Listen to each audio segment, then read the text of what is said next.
तुम्ही कधी असा विचार केला आहे का?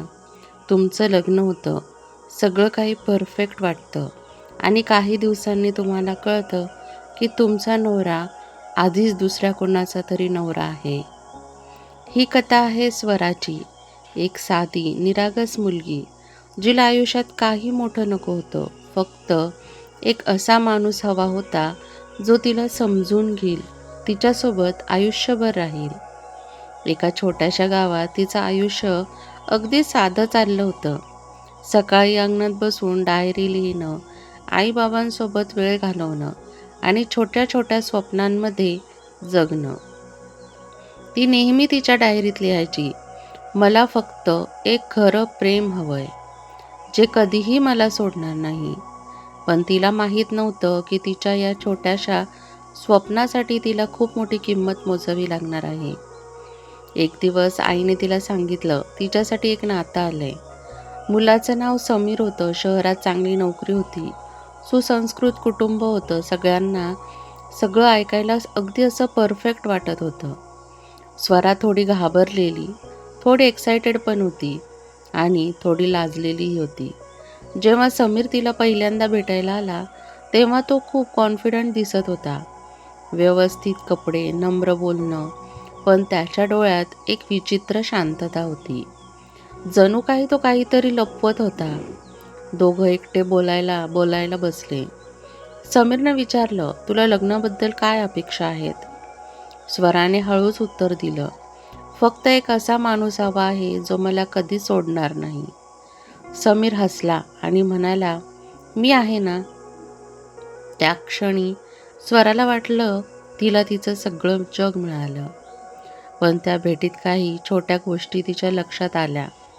समीरचा फोन सतत वाजत होता. तो कॉल्स इग्नोर करत होता आणि अचानक सायलेंट मोड करत होता. तिने विचारलं, पण त्याने सहज टाळलं, ऑफिसचं काम आहे. काही दिवसात नातं ठरलं आणि स्वराने होकार दिला. तिला वाटलं तिने योग्य निर्णय घेतला आहे. साखरपुड्याच्या दिवशी सगळं आनंदात चाललं होतं. पण त्या गर्दीतही समीर वारंवार फोन चेक करत होता. एक मेसेज पाहून तो थोडा घाबरला आणि लगेच डिलीट केला. त्या रात्री स्वराच्या मनात एक छोटासा डाऊट आला. पण तिने तो दुर्लक्ष केला. लग्नाचा दिवस आला. शहनाई, नातेवाईक, आनंद.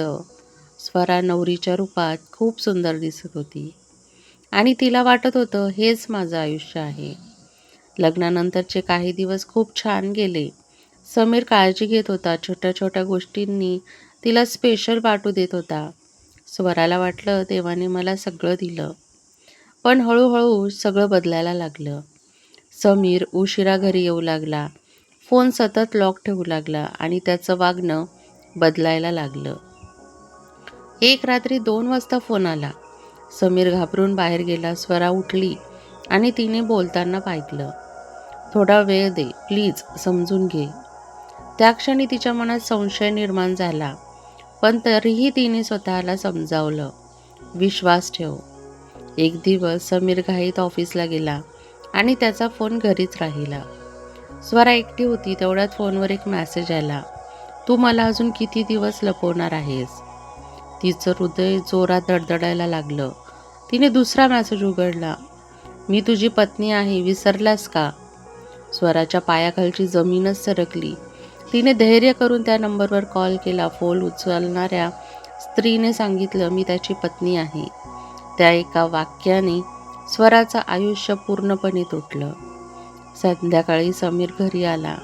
स्वरा शांत होती, पण तिच्या डोळ्यात सगळं स्पष्ट दिसत होतं. तिने फोन त्याच्यासमोर ठेवला आणि विचारलं, हे काय आहे? पहिल्यांदा समीरने नाकारलं, पण शेवटी त्याने मान्य केलं, हो, माझं आधीच लग्न झालं आहे. स्वरा पूर्णपणे तुटली. तिने विचारलं, मग मला का फसवलंस? समीरने कारण न सांगितली.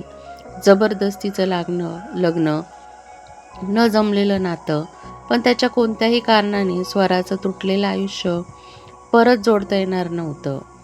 स्वराने त्या दुसऱ्या स्त्रीला भेटलं. दोघी एकमेकींसमोर उभ्या होत्या आणि दोघींच्या डोळ्यात एकच वेदना होती. त्या दोघींनाही समजलं चूक त्यांची नव्हती, चूक त्या माणसाची होती, ज्याने दोघींनाही फसवलं. त्या रात्री स्वराने स्वतःला आरशात पाहिलं आणि स्वतःलाच विचारलं, मी कोण आहे आता? पण त्या प्रश्नातूनच तिच्या आत एक ताकद निर्माण झाली. तिने निर्णय घेतला, ती शांत बसणार नाही. आईबाबांना सगळं सांगितलं आणि त्यांच्यासोबत उभी राहिली. समाजाने तिला थांबवण्याचा प्रयत्न केला. लोक काय म्हणतील, सहन कर. पण स्वराने ठामपणे सांगितलं, माझं आयुष्य माझं आहे. तिने समीर विरुद्ध कायदेशीर लढाई सुरू केली आणि त्या दुसऱ्या स्त्रीनेही तिच्यासोबत उभं राहण्याचा निर्णय घेतला. ही फक्त एक केस नव्हती, ही 2 स्त्रियांच्या न्यायासाठी लढाई होती. या सगळ्यात स्वरा खूप वेळा तुटली, रडली, एकटी पडली, पण तिने हार कधीच मानली नाही. हळूहळू ती स्वतःच्या पायावर उभी राहू लागली.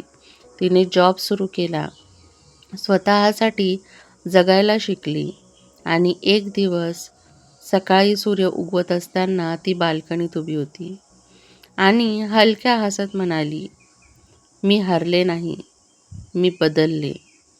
कधीकधी आयुष्य आपल्याला तोडतं, पण त्याच वेळी आपल्याला मजबूतही बनवतं. विश्वास ठेवणं चुकीचं नाही, पण चुकीच्या माणसावर विश्वास ठेवणं हे आयुष्य बदलून टाकतं. ती त्याच्यावर प्रेम करत होती, पण शेवटी तिने स्वतःवरच प्रेम करायला शिकलं. फ्रेंड्स, तुम्हाला ही कथा कशी वाटली हे कमेंट बॉक्समध्ये नक्की सांगा आणि स्वराने योग्य निर्णय घेतला की नाही हेही कमेंट करा.